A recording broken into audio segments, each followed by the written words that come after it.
네, 그렇다면 이번에는 한중 FTA의 쟁점과 효과는 무엇인지 알아보겠습니다. 먼저 중국 쪽 상황은 어떤지 한번 보겠습니다.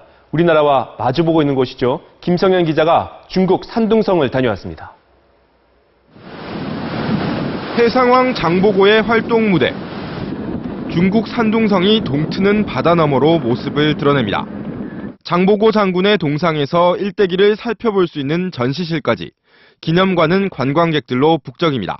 옛날부터 우리 신라인들이 중국에 와가지고 해상 무역을 했다는 자체가 아주 신비하고 1200년 전 장보고가 개척한 한중 무역로는 지금도 두 나라를 잇는 뱃길로 자리 잡고 있습니다.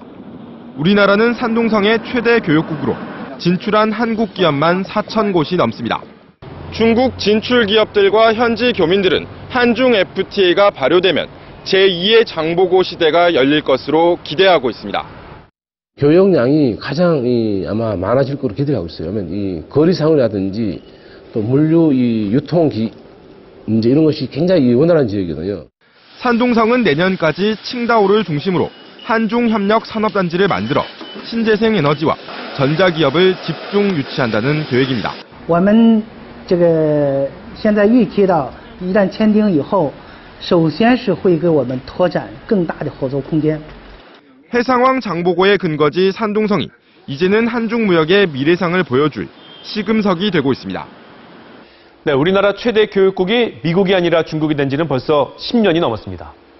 중국의 최대 수입국도 이제 일본이 아니라 우리나라입니다.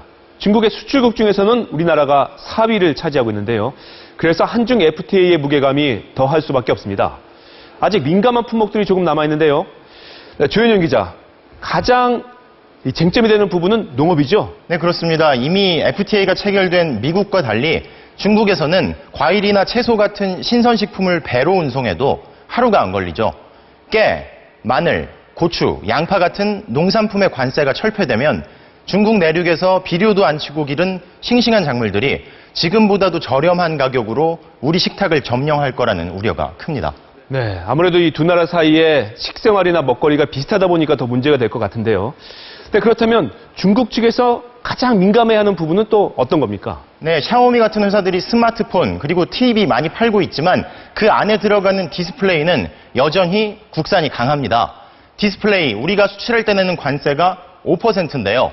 자동차 관세가 25%, 철강이 10%, 화장품이 5%인데 우리가 시장을 확대할 수 있는 부분이라 정부는 관세 철폐를 요구하고 있지만 중국은 양보할 수 없다는 입장을 고수하고 있습니다.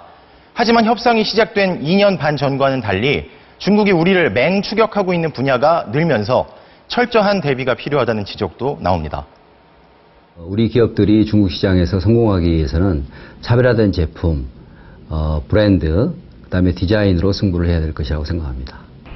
정부는 한중 FTA 타결 이후 중국 내수 시장을 공략하고 외국인 투자가 늘어나면 10년 뒤에 국내 총생산이 3% 가까이 늘어날 것으로 기대하고 있습니다.